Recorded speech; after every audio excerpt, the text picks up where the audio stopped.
language. Sumer was the oldest known civilization. They accomplished so many firsts in as far as what we know about human history. We attribute them to having discovered the wheel, written language, mathematics, astronomy, astrology. I mean, we're talking about 6,000 years ago. They had a detailed map of the solar system 6,000 years ago with all of the planets in the proper size and the proper orbit, including Pluto.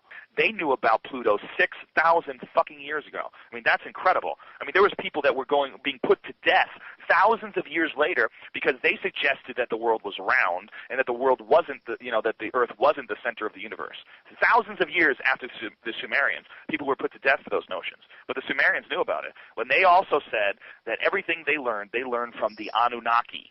And the literal translation of the word Anunnaki is those from heaven to earth came. And it's the Elohim in the Bible. And the idea of the Elohim, like in the Bible, the way Zechariah Sitchin breaks it down, is that it's those who came down, or the gods, or giants. And there's all these different ways of describing or translating what he said. But what he attributes it all to is another planet that it's on an elliptical orbit that comes in between Mars and Jupiter every 3,600 years. And this planet is called Nibiru. And what Zechariah Sitchin says, and this is where it gets really kooky, he says that human beings are the product of accelerated evolution, and that what these Nibiru people, these Anunnaki, have done is fuck with their DNA and create human beings. So they would add, Anunnaki DNA and create us.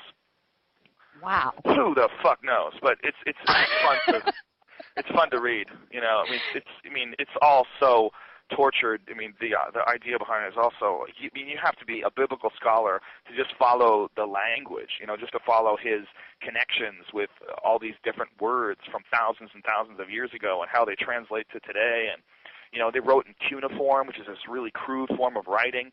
But the really interesting thing of the photographs of the clay tablets that these people made back then, the inscriptions that show the solar system, the inscriptions that show they had a double helix for DNA, that they already understood that back then, 6,000 years ago. And that was their symbol for medicine, which is still our symbol for a pharmacy. In a pharmacy, they have the caduceus. They have the two snakes that wrap around. You know that? When you see that in a pharmacy? It's for all medical. I'm a nurse, and it's for all of the medical profession. We actually have a doctor in our chat, and he's agreeing with a lot of what you're saying too. Oh, well, that's what he said represented it. He said that represented a double helix of DNA, and that they understood this. There's images back then from 6,000 years ago that Zechariah Sitchin believes is a depiction of genetic evolution, or genetic manipulation.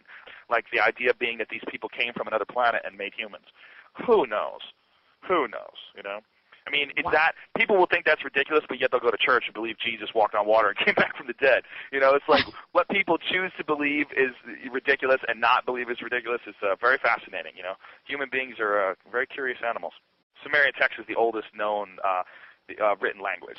Sumer was the oldest known civilization. They accomplished so many firsts in as far as what we know about human history. We attribute them to having discovered the wheel, written language, mathematics, astronomy, astrology. I mean, we're talking about 6,000 years ago. They had a detailed map of the solar system 6,000 years ago with all of the planets in the proper size and the proper orbit, including